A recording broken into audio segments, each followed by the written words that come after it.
আমরা দেখলাম যে গতকাল বিমস্টেকের সম্মেলনের মাঝে বাংলাদেশের প্রধান উপদেষ্টা ডক্টর মোহাম্মদ ইউনূস এবং ভারতের প্রধানমন্ত্রী নরেন্দ্র মোদী একসাথে একটি সাক্ষাৎকার করলেন বা বৈঠক করলেন, একান্ত বৈঠক। এবং সেখানে আমরা একটি তথ্য উঠে এলো বিভিন্ন তথ্যের মাঝে যে বাংলাদেশের যিনি সাবেক প্রধানমন্ত্রী শেখ হাসিনাকে ফেরত চাইছে বাংলাদেশ, এবং তাই সেই প্রশ্নে কিন্তু আমরা দেখলাম যে ভারতের পক্ষ থেকে কোনো উচ্চবাচ্চা করা হলো না, হ্যাঁও বলা হলো না, নাও বলা হলো না। ফলে আপনি একজন ভারতীয় এবং একজন বাংলাদেশ নিয়ে দীর্ঘদিন কাজ করছেন, তো সেই ক্ষেত্রে দাঁড়িয়ে এটাকে কেমনভাবে দেখছেন? এটা কি বা ইউনূসের একজনটা মাস্টার স্ট্রোক বলবেন? অপরদিকে ভারতের চুপ থাকাটাকে আপনি কিভাবে দেখছেন? অবশ্যই ইউনূস সরকারে আছেন, তিনি চাইছেন প্রাক্তন প্রধানমন্ত্রী, তার বিরুদ্ধে প্রচুর অভিযোগ আছে, তার হাতে এসছে, সেই হিসাবে তার চাওয়াটা যৌক্তিক। তুমি যেটা বললে মাস্টার স্ট্রোকই বলা চলে। আবার ভারত কেন এই মুহূর্তে কোনো কথা বলল না, ঠিকই বলতে পারো যে ভারতের কোর্টে বল ঠেলে দিলেন ইউনূস। এখন মোদি সেটার রিটার্ন কিভাবে দেন, এখন সেটা আমাদের অপেক্ষা করতে হবে।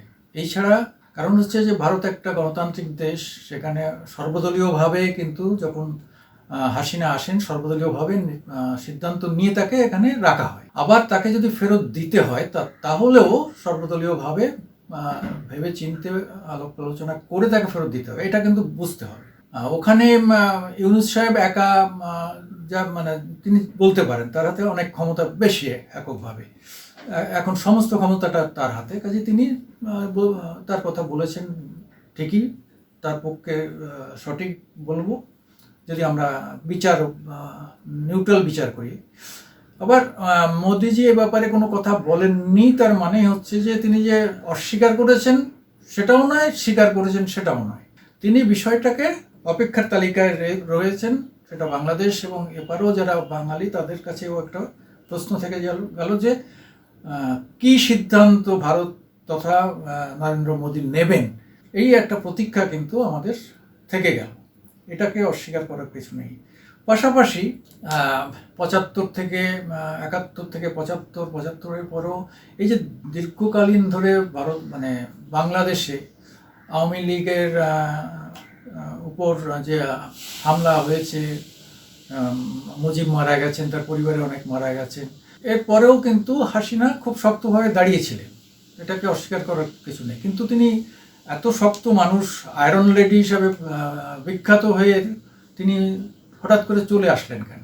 ওখানে যে আন্দোলনটা শুরু হয়েছিল তার উচিত ছিল ওখানে থেকে মোকাবেলা করা, পুলিশ প্রশাসন সেনাবাহিনী সবার সঙ্গে কথা বলে সেইভাবেই করা। তিনি সরে এলেন, এটা অনেকটা দুর্বলতা প্রকাশ পেল। এবং আওয়ামী লীগের যে সমস্ত লোকের উপর অত্যাচার হচ্ছে তার জন্য তিনিও থাকলে এতটা হতো না। এখন আওয়ামী লীগের বহু মানুষ মারা গেলেন, বহু মানুষ পালিয়ে আসলেন, দলটাই ছত্রভঙ্গ হয়ে গেল, একটা ভয়ঙ্কর অবস্থা চলে গেল। এর অনেকটাই দায় কিন্তু হাসিনাকে নিতে হবে। এবং আমি ভারতীয় হয়েও কিন্তু আমি বাংলাদেশের বহু ব্যাপারে লেখালেখি করি এবং বহু জায়গায় বক্তব্য রাখি, কিন্তু আমি একটা জায়গায় বলবো যে হাসিনার লাস্টটা যে 10 বছর এটা কিন্তু হাসিনা সঠিকভাবে চালাননি। স্বৈরাচারী তাকে বললে খুব অত্যুক্তি হবে এটা নয়, কিন্তু স্বৈরাচারী তাকে বলাই যায়। এবং তার পারিবারিক সমস্ত ব্যাপারটা তার পারিবারিক কেন্দ্রীভূত হয়ে গিয়েছিল, এটাও মানুষ ভালোভাবে নেয়নি। তবে চাকরি বাকরির ব্যাপারে কোটা এই বিষয়গুলো আলোচনার বিষয়, সব দেশে এসব নিয়ে আন্দোলন হয়, সেটা যারা আন্দোলন করেছে তাদেরও রাইট আছে, আবার যে সরকারে থাকে তারও দায়িত্ব আছে যে এই ব্যাপারে সঠিকভাবে তাদের মূল্যায়ন করে তাদের সঙ্গে বসা করা, সেই জায়গাটা তৈরি করার দরকার ছিল। সেই পরিবেশটা কেন তৈরি হলো না, এটা আমাদের কাছে এখনো বোঝার এটা রয়ে গেছে। তবে বাংলাদেশে বারবার গত 11 বার সামরিক শাসন এসেছে। আমি এই জায়গাটা আপনাকে একটু আটকাচ্ছি এবং জিজ্ঞেস করছি, যেটা আমরা ভারতের বিভিন্ন যারা বাংলাদেশ প্রেমী বা বাংলাদেশের খোঁজ খবর রাখে তারা কিন্তু অনেকেই এই কথাটা বলেন যে শেখ হাসিনার চলে আসাটা ঠিক হয়নি, এতে আওয়ামী লীগের বড়োভাবে ক্ষতি হয়েছে। এবং সেখানে থেকে যদি আমি তাদের বিভিন্ন সেই সময়ের প্রেক্ষিতে 5ই আগস্টের প্রেক্ষাপটে দাঁড়িয়ে অনেকেই বলেন যে শেখ হাসিনা থাকলে তার ওখানে মৃত্যু হতো। তো এখানে আমরা বিভিন্ন লোকের সাথে কথা বলেছি, তারাও এই কথা বলেছে সেখানে বঙ্গবন্ধুরও মৃত্যু হয়েছে, অন্তত আওয়ামী লীগটা ছিল। শেখ হাসিনা চলে যেতে মানে এই ভারতে চলে আসতে বড় ক্ষতি হয়েছে আওয়ামী লীগের। সেটাই আমি বলতে চাইছিলাম যে উনি ওখানে থাকলে সমস্ত টার্গেটটা ওনার উপর কেন্দ্রীভূত হতো। তাহলে এই যে তার যে কর্মী, বিশাল কর্মী বাহিনী বা বিভিন্ন জায়গায় সব ধরনের নেতাদের উপর যে আক্রমণটা ছড়িয়ে পড়লো, এটা পড়তো না আমাদের ধারণা।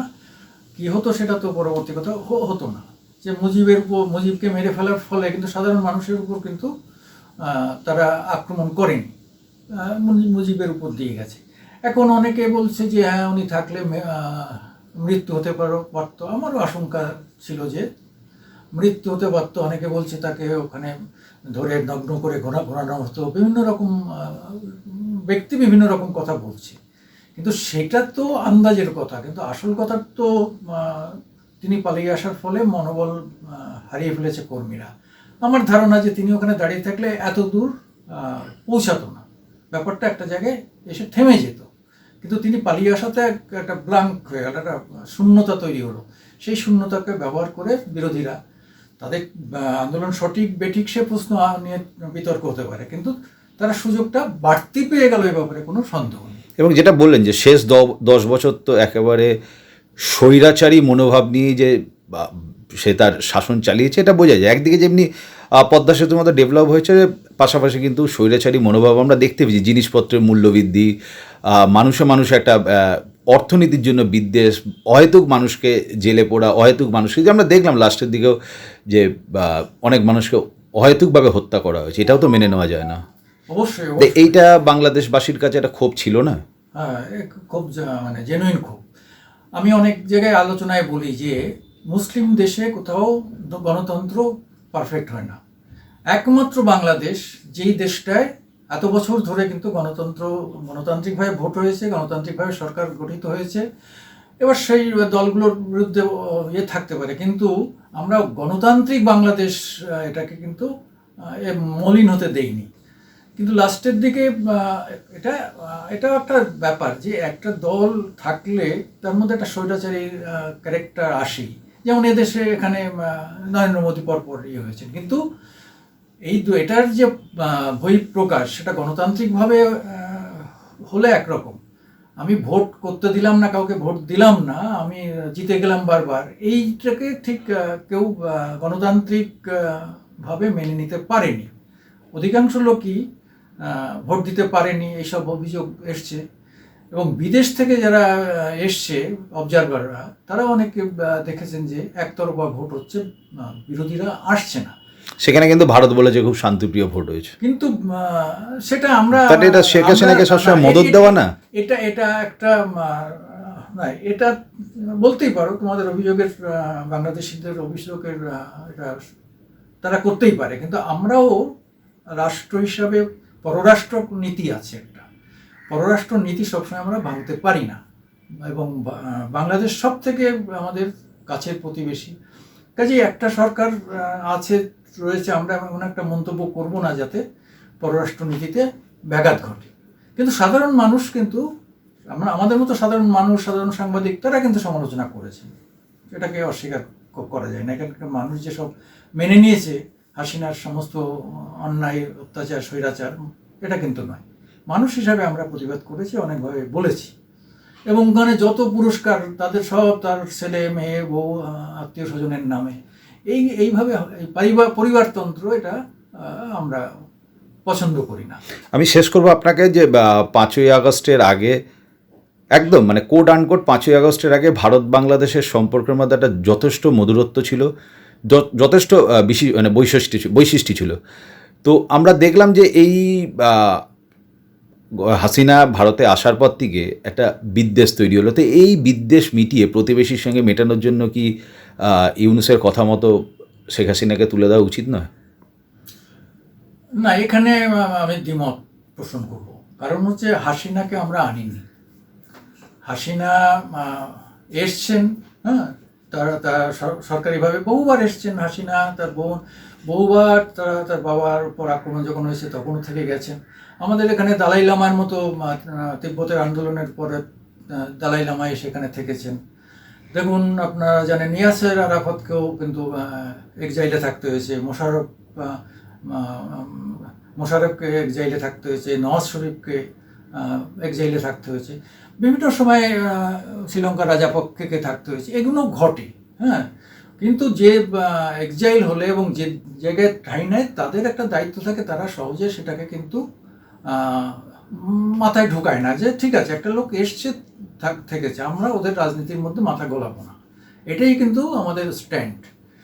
তোমাদের ক্ষেত্রে নিশ্চয়ই দাবি থাকতেই পারে যে একটা লোক স্বৈরাচারী লোক তোমরা আশ্রয় দিচ্ছ। আমরা কিন্তু আশ্রয় দিইনি, আমরা তাকে আনিও নি। সে আছে আর 5টা মানুষের মতো। এখানে বহু বাংলাদেশি, বহু অতিথি এখানে আছেন, মাসের পর মাস, বছরের পর বছর অনেকেই এখানে এসে থেকে গেছেন, চিকিৎসা করাতে এসছেন, বেড়াতে এসছেন, বহুভাবে এসছেন। ফলে আমরা কিন্তু এটাকে ওইভাবে কখনো দেখিনি। আর এই হাসিনার পরিবারের সঙ্গেই ভারতের বহু মানুষের একটা পারিবারিক সম্পর্ক আছে। নয়াদিল্লিতে বহু লোক আছে, ব্যক্তিগত হয়ে ওদের চেনে, যেহেতু ওরা অনেকেই এখানে থেকে গেছে তাদের এই দুঃসময় যখন তার বাবার উপর আক্রমণ হয়। ফলে আমরা কিন্তু এটার মধ্যে খুব একটা রাজনীতি ভারতবর্ষ করেনি এবং করতেও চাইনি, যার জন্যে প্রধানমন্ত্রী কিন্তু চুপ থেকেছেন। এই বিষয়টার মধ্যে আমরা ঢুকতে চাই না। এটা কিন্তু ভারতের বর্তমান স্ট্যান্ড, যেটা তোমাকে বললাম যে তাকে আশ্রয় দেওয়ার সময় কিন্তু সবাইকে, সব দলকে ডেকে পার্লামেন্টে প্রস্তাব নিয়ে করা হয়েছিল। ফলে এমন পরিবেশ তৈরি হয়নি, বরং আজকে ভারত মানে যেভাবে বাংলাদেশের যে তক্তা পালট হলো এবং এই লোক ওনাকে এনে বসানো হলো বাইরের থেকে, হ্যাঁ, এই যে প্রক্রিয়ার মধ্যেও তো কোনো গণতন্ত্র নেই। যে যদি নির্বাচিত সরকার হতেন ইউনূস, তাকে আমরা যদি অ্যাভয়েড করতাম তাহলে একটা বক্তব্য ছিল। তিনি তো নির্বাচিত সরকার নন, তিনি সরকারই নন, উপদেষ্টা। উপদেষ্টা কোনো জায়গায় কোনো দেশে কিন্তু সরকারের অ্যাডভাইসার হিসাবে তাকে সরকারের প্রধান ভাবা হয় না। এটা সাময়িক ব্যাপার এটা। তবে তিনি যথেষ্ট বুদ্ধিমত্তার সঙ্গেই চলছেন, এ ব্যাপারে ইয়ে করবো না।